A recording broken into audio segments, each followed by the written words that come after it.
Hey guys, welcome to educator bug. कैसे हैं आप सब लोग? आई होप आप सब अच्छे होंगे। आज की इस वीडियो में हम न्यूक्लियस के स्ट्रक्चर के बारे में डिस्कस करेंगे। तो चलिए आज की इस वीडियो को स्टार्ट करते हैं।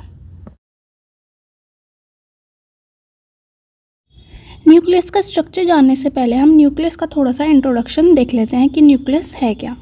Nucleus is usually most important organelle of eukaryotic cell. However, well-defined nucleus is absent in prokaryotic cell.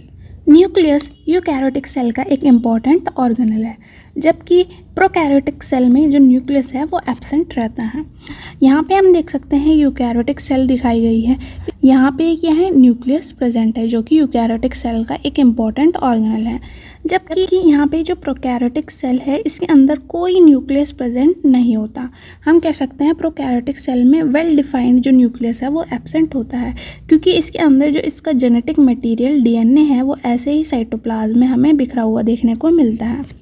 जबकि यूकैरियोटिक सेल में न्यूक्लियस के अंदर ही क्या प्रेजेंट रहता है, डीएनए प्रेजेंट रहता है। अगर आपको प्रोकैरियोटिक सेल और यूकैरियोटिक सेल के स्ट्रक्चर के बारे में पढ़ना है तो आप मेरी प्रीवियस वीडियो देख सकते हैं, मैंने इनको अच्छे से डिस्कस किया हुआ है।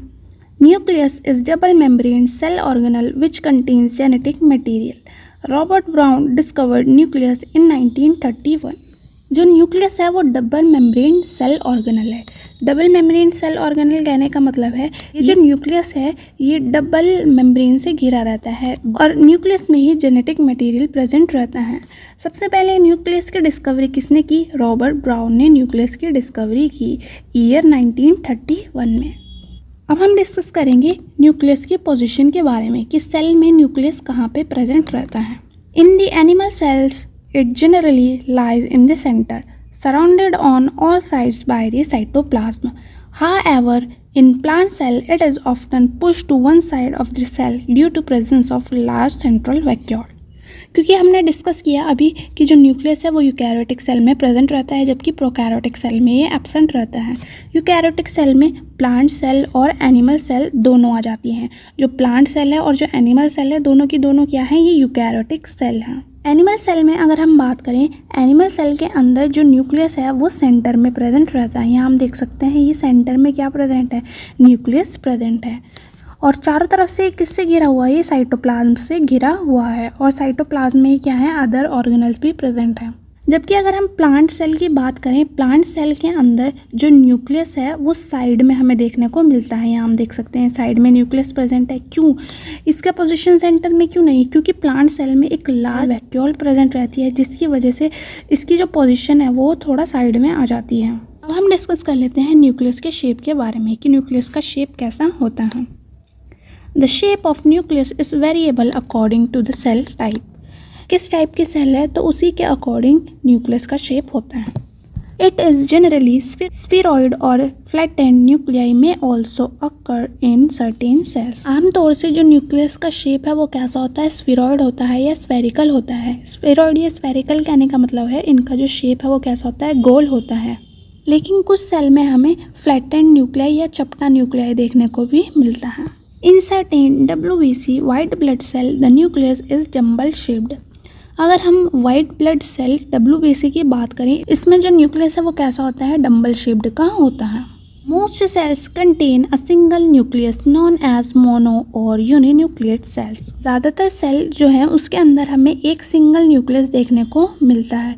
ऐसी सेल को हम क्या कहते हैं, हम मोनो न्यूक्लिएट सेल या यूनिन्यूक्लिएट सेल, क्योंकि उसमें सिर्फ एक ही न्यूक्लियस प्रेजेंट है। तो ऐसी सेल्स को हम क्या कहेंगे, मोनो या यूनिन्यूक्लिएट सेल कहेंगे। Cells with two nuclei are known as binucleate cell, example paramecium. ऐसी सेल जिसके अंदर दो न्यूक्लियाई देखने को मिलेंगे हमें, तो उन सेल को हम क्या कहते हैं, हम बाइन्यूक्लिएट सेल कहते हैं। जैसे कि एग्जाम्पल पे यहाँ पे दिखाया है, जो पैरामीशियम है, पैरामीशियम में दो न्यूक्लियस प्रेजेंट रहते हैं, एक मैक्रो न्यूक्लियस और एक माइक्रो न्यूक्लियस। पैरामीशियम के स्ट्रक्चर को भी हमने डिस्कस कर रखा है एक सेपरेट वीडियो में। अगर आपको वो देखना है तो आप वो वीडियो भी देख सकते हैं, उसका लिंक भी मैं डिस्क्रिप्शन बॉक्स में दे दूँगी। Sometimes more than two nuclei are present in a single cell. Such cells are called polynucleate or multinucleated cell. कभी कभी हमें एक सिंगल सेल में, एक ही सेल में 2 से ज़्यादा न्यूक्लियस देखने को मिलते हैं, 2 से ज़्यादा न्यूक्लियस उसमें प्रेजेंट रहते हैं। तो ऐसी सेल को हम क्या कहते हैं? पॉलीन्यूक्लिएट सेल या मल्टीन्यूक्लिएटेड सेल कहते हैं, क्योंकि उसमें 2 से ज़्यादा न्यूक्लियस प्रेजेंट है। अब हम डिस्कस कर लेते हैं न्यूक्लियस के साइज़ के बारे में कि उसकी न्यूक्लियस का साइज़ कितना होता है। Size of the nucleus is not constant. The nuclear size depending upon the number of chromosome DNA content. Nucleus का जो साइज़ है वो कांस्टेंट नहीं होता। कांस्टेंट कहने का मतलब है कि इसका साइज़ इतना ही होना चाहिए या इसका साइज़ इतना होगा, इतना ही रहना चाहिए। ये जो है ये कांस्टेंट नहीं है। जो न्यूक्लियस का साइज़ है वो किस पे डिपेंड करता है? वो नंबर ऑफ क्रोमोसोम पे डिपेंड करता है। नंबर ऑफ क्रोमोसोम कहने का मतलब है डीएनए के कंटेंट पे, कितना डीएनए प्रेजेंट है न्यूक्लियस के अंदर। अगर कम डीएनए कंटेंट प्रेजेंट है या नंबर ऑफ क्रोमोसोम कम है तो उसका जो साइज़ है वो छोटा होगा। अगर डीएनए कंटेंट या नंबर ऑफ क्रोमोसोम ज़्यादा है तो जो है उसका साइज़ बड़ा होगा। तो जो साइज़ है न्यूक्लियस का वो कांस्टेंट नहीं होता। वो किस पे डिपेंड करता है कि न्यूक्लियस के अंदर कितना डीएनए कंटेंट है या कितना नंबर ऑफ क्रोमोसोम है। अब हम डिस्कस कर लेते हैं न्यूक्लियस के स्ट्रक्चर के बारे में। क्योंकि हम सेल को अपनी आंखों से नहीं देख सकते, हम माइक्रोस्कोप में ही देख सकते हैं। अब सेल को जब माइक्रोस्कोप में देखें तो उसके अंदर तो न्यूक्लियस है वो और भी छोटा है, तो उसको हम माइक्रोस्कोप से ही देख सकते हैं। यहाँ पे न्यूक्लियस का माइक्रोस्कोपिक स्ट्रक्चर दिखाया गया है जिससे कि हम इसको अच्छे से स्टडी कर सकें, अच्छे से इसको समझ सकें। The structure of a nucleus contain the nuclear membrane, nuclear pore, nucleoplasm, nucleolus and chromosome. जो न्यूक्लियस है, न्यूक्लियस के अंदर क्या क्या प्रेजेंट रहता है? उसके nuclear membrane, nuclear pore, nucleoplasm, nucleolus और क्रोमोसोम। तो ये सभी के सभी क्या है? न्यूक्लियस के कंपोनेंट हैं, या हम इन्हें यूँ कह सकते हैं ये सभी के सभी मिल करके न्यूक्लियस का स्ट्रक्चर बनाते हैं। तो एक एक करके हम इन सबको डिस्कस कर लेते हैं। फर्स्ट है न्यूक्लियर एनवेलप।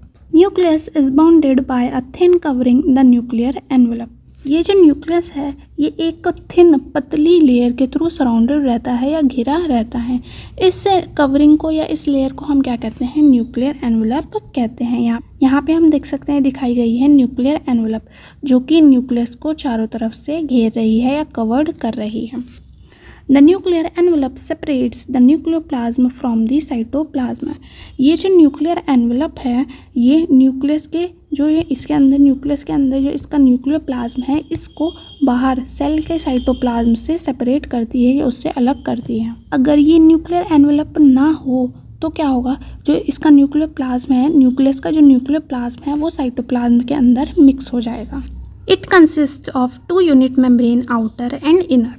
ये जो न्यूक्लियर मेम्ब्रेन है वो 2 यूनिट मेम्ब्रेन से मिलकर के बनी होती है। जो बाहर की तरफ जो मेम्ब्रेन है उसे आउटर मेम्ब्रेन कहेंगे और जो अंदर की तरफ होती है उसे हम इनर मेम्ब्रेन कहते हैं। यहाँ अगर हम इसे सिंपल तरीके से समझे कि ये न्यूक्लियस है, ये न्यूक्लियर एनवेलप से घिरा हुआ है। अब ये जो न्यूक्लियर एनवेलप है वो 2 मेम्ब्रेन से मिलकर के बना होता है। एक तो ये हो गई ये मेम्ब्रेन और एक और मेम्ब्रेन होती है। ये जो अंदर वाली मेम्ब्रेन है इसे इनर मेम्ब्रेन कहते हैं और ये जो बाहर वाली मेम्ब्रेन है इसे आउटर मेम्ब्रेन कहते हैं। Each unit membrane is about 75 angstrom thick and is a trilamellar lipoprotein like the plasma membrane. अभी हमने डिस्कस किया जो न्यूक्लियस है वो न्यूक्लियर एनवेलप से घिरा रहता है। अब ये जो न्यूक्लियर एनवेलप है वो 2 यूनिट मेम्ब्रेन से बनी होती है। जो बाहर की तरफ है वो आउटर मेम्ब्रेन है और जो अंदर की तरफ है वो इनर मेम्ब्रेन है। अब ये दोनों की दोनों जो मेम्ब्रेन है वो 75 एंगस्ट्रॉम थिक होती हैं। कहने का मतलब है ये दोनों की दोनों मेम्ब्रेन 75 एंगस्ट्रॉम मोटी होती हैं। और किसकी बनी होती हैं? ये लिपोप्रोटीन की बनी होती हैं। जैसे कि प्लाज्मा मेम्ब्रेन लिपोप्रोटीन की बनी होता है तो उसी तरह से ये मेम्ब्रेन भी जो है वो लिपोप्रोटीन की बनी होती हैं। The outer and inner membranes are separated by a space called intermembrane और perinuclear space। अब ये जो दोनों की दोनों मेम्ब्रेन हैं वो एक दूसरे से एक स्पेस से अलग रहती हैं। ये हम देख सकते हैं इनके बीच में स्पेस प्रेजेंट है, तो इस स्पेस को हम क्या कहते हैं? इंटरमेम्ब्रेन स्पेस या पेरीन्यूक्लियर स्पेस। नेक्स्ट जो कंपोनेंट है वो है nuclear pore. The nuclear envelope is perforated by minute apertures called nuclear pore. ये जो न्यूक्लियर मेम्ब्रेन है इसके ऊपर छोटे छोटे क्या प्रेजेंट रहते हैं? पोर्स प्रेजेंट रहते हैं। इन पोर्स को हम क्या कहते हैं? न्यूक्लियर पोर कहते हैं। It control the passage of some molecules और पार्टिकल्स। ये जो न्यूक्लियर पोर हैं ये क्या कंट्रोल करते हैं कि न्यूक्लियस के अंदर कौन से मॉलिक्यूल्स या कौन से पार्टिकल्स एंटर करेंगे या न्यूक्लियस से बाहर कौन से मॉलिक्यूल और पार्टिकल जाएंगे, उन पे ये कंट्रोल रखता है। The pores are formed by fusion of the outer and inner membranes of the nuclear envelope। अब ये जो न्यूक्लियर पोर हैं वो न्यूक्लियर एनवेलप की आउटर और इनर मेम्ब्रेन के फ्यूज़न से बनते हैं। There may be 1000 to 10,000 pores per nucleus। हर एक न्यूक्लियस में 1000 से लेकर 10,000 पोर्स प्रेजेंट रहते हैं। नेक्स्ट कंपोनेंट है वो है nucleoplasm. Nucleoplasm is a transparent fluid material in the nucleus. ये हम देख सकते हैं न्यूक्लियस के अंदर हमें ये ट्रांसपेरेंट फ्लूइड देखने को मिलता है। इस फ्लूइड को हम क्या कहते हैं? न्यूक्लियोप्लाज्म कहते हैं। The nucleoli and chromatin fibres are suspended in it. जो न्यूक्लियोलाई है जिसे हम न्यूक्लियस कहते हैं और क्रोमेटिन जो फाइबर्स हैं वो इसमें धसे हुए हमें देखने को मिलते हैं। It contain raw material enzymes and metal ions for the synthesis of DNA and RNA. इस न्यूक्लियोप्लाज्म में क्या प्रेजेंट रहते हैं? इसमें रॉ मटेरियल जैसे कि न्यूक्लियोटाइड्स, एंजाइम्स जैसे कि पॉलीमरेज एंजाइम, मेटल आयन जैसे कि मैग्नीशियम 2+ आयन, ये सभी के सभी जो है वो डीएनए और आरएनए के सिंथेसाइज में हेल्प करते हैं। तो ये सभी के सभी कहाँ प्रेजेंट रहते हैं? न्यूक्लियोप्लाज्म में प्रेजेंट रहते हैं। नेक्स्ट कंपोनेंट है वो है nucleolus. Within the nucleus is a dense membrane-less structure called nucleolus। यहाँ हम देख सकते हैं न्यूक्लियस के अंदर हमें एक ये छोटा सा स्मॉल सा राउंडेड स्ट्रक्चर देखने को मिलता है। इसे हम क्या कहते हैं? न्यूक्लियोलस कहते हैं। It is compose of RNA and proteins. ये जो न्यूक्लियोलस है ये आरएनए और प्रोटीन से मिलकर बना होता है। The nucleolus helps to synthesise ribosomes. It disappears when a cell undergoes division. Ribosomes के फॉर्मेशन के लिए न्यूक्लियोलस हेल्प करता है। न्यूक्लियोलस की हेल्प से ही राइबोसोम्स का फॉर्मेशन होता है। जब सेल डिवाइड होती है तभी ये न्यूक्लियोलस जो है वो डिसअपियर हो जाता है या गायब हो जाता है। नेक्स्ट कंपोनेंट है वो है chromosome. In the nucleus chromosomes are present. The DNA molecule is packed into thread like structure called chromosome. Each chromosome is made up of DNA tightly coiled many times around proteins called histones that support its structure। Nucleus के अंदर क्या present रहते हैं? Chromosomes present होते हैं। अब chromosomes क्या हैं? जब डीएनए पैक्ड हो जाते हैं अच्छे से तो वो हमें थ्रेड लाइक स्ट्रक्चर देखने को मिलते हैं। तो इन्हें ही हम क्या कहते हैं? क्रोमोसोम्स कहते हैं। क्रोमोसोम है वो डीएनए और प्रोटीन से मिलकर के बने होते हैं। जो डीएनए है वो हिस्टोन प्रोटीन को अच्छे से कॉइल कर लेता है मैनी टाइम्स। कई बार जो है जो डीएनए है वो हिस्टोन प्रोटीन को अच्छे से कॉइल कर लेता है, जिससे जो इनका स्ट्रक्चर है वो कैसा हो जाता है? सपोर्टेड हो जाता है या स्टेबल हो जाता है। एक बार जल्दी से हम रिवाइज कर लेते हैं। जो न्यूक्लियस है वो डिफरेंट कंपोनेंट से मिलकर के बना होता है। वो कौन कौन से कंपोनेंट है? वो है nuclear envelope, nucleoplasm, nucleolus, nuclear pore और क्रोमेटिन या क्रोमोसोम। न्यूक्लियस है वो एक मेम्ब्रेन से घिरा हुआ रहता है। उस मेम्ब्रेन को हम क्या कहते हैं? न्यूक्लियर एनवेलप कहते हैं। इस न्यूक्लियर एनवेलप पे छोटे छोटे पोर्स प्रेजेंट रहते हैं। इन पोर्स को क्या कहते हैं? हम न्यूक्लियर पोर कहते हैं। ये न्यूक्लियर पोर क्या कंट्रोल करते हैं कि कौन से मॉलिक्यूल को न्यूक्लियस के अंदर जाना है या न्यूक्लियस से बाहर जाना है, इन सब पे ये कंट्रोल करते हैं। न्यूक्लियस के अंदर एक ट्रांसपेरेंट फ्लूइड फिल्ड रहता है। इस फ्लूइड को हम क्या कहते हैं? न्यूक्लियोप्लाज्म कहते हैं। फिर उसके बाद हमने देखा न्यूक्लियस के अंदर एक छोटा सा राउंडेड स्ट्रक्चर हमें एक और देखने को मिलता है। उसे हम क्या कहते हैं? न्यूक्लियोलस कहते हैं। ये जो न्यूक्लियोलस है वो राइबोसोम्स के फॉर्मेशन में हेल्प करता है। फिर एट द लास्ट हमने देखा इस न्यूक्लियोप्लाज्म के अंदर ही हमें थ्रेड लाइक स्ट्रक्चर हमें देखने को मिलते हैं। ये जो थ्रेड लाइक स्ट्रक्चर है ये क्या कहलाते हैं? क्रोमोसोम्स कहलाते हैं। जो क्रोमोसोम्स है वो डीएनए और प्रोटीन से मिलकर के बने होते हैं। जो डीएनए है वो हिस्टोन प्रोटीन को कई बार कॉइल्ड कर लेता है, जिससे जो इनका स्ट्रक्चर है वो स्टेबल हो जाता है। अब हम डिस्कस कर लेते हैं केमिकल कंपोजिशन के बारे में। The nucleus is composed of about 9 to 12% DNA, 5% RNA and 3% lipids। Nucleus के अंदर 9 से 12% क्या प्रेजेंट रहता है? डीएनए प्रेजेंट रहता है, 5% आरएनए होता है और 3% लिपिड्स होता है। 15% simple protein such as histone. इन तीनों के अलावा जो 15% है वो सिंपल प्रोटीन जो कि हिस्टोन प्रोटीन है वो प्रेजेंट रहता है। About 65% complex acid, organic phosphates and inorganic salts or magnesium 2+ ion, calcium 2+ and iron 2+ ions। बाकी का बचा हुआ जो 65% है वो क्या क्या होता है, उसमें कॉम्प्लेक्स एसिड हो जाते हैं, ऑर्गेनिक फॉस्फेट्स, इनऑर्गेनिक सोल्ट और magnesium 2+ ion, calcium 2+ ion, iron 2+ ion सब आ जाते हैं। अब हम डिस्कस कर लेते हैं न्यूक्लियस के फंक्शन के बारे में कि सेल के अंदर न्यूक्लियस का फंक्शन क्या है। फर्स्ट फंक्शन है वो है the nucleus act as control centre of the cell. जो न्यूक्लियस है वो सेल के कंट्रोल सेंटर की तरह काम करता है, या हम कह सकते हैं जो न्यूक्लियस है वो पूरी सेल को कंट्रोल करता है। कब सेल को डिवाइड होना है, कब डीएनए को रेप्लिकेट करना है, कब प्रोटीन का फॉर्मेशन होता है, ये सभी का सभी कंट्रोल कौन करता है, सेल का nucleus. Storage of hereditary material in the form of long and thin DNA strand refers to as chromatin. जो न्यूक्लियस है वो हेरेडिटरी मटेरियल स्टोर करके रखता है, जो कि क्या है, डीएनए है। डीएनए है वो क्रोमैटिन के फॉर्म में इसमें स्टोर रहते हैं।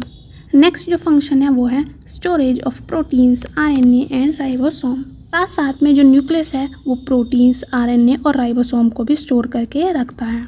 नेक्स्ट जो फंक्शन है वो है nucleus is responsible for cell division, cell growth and differentiation.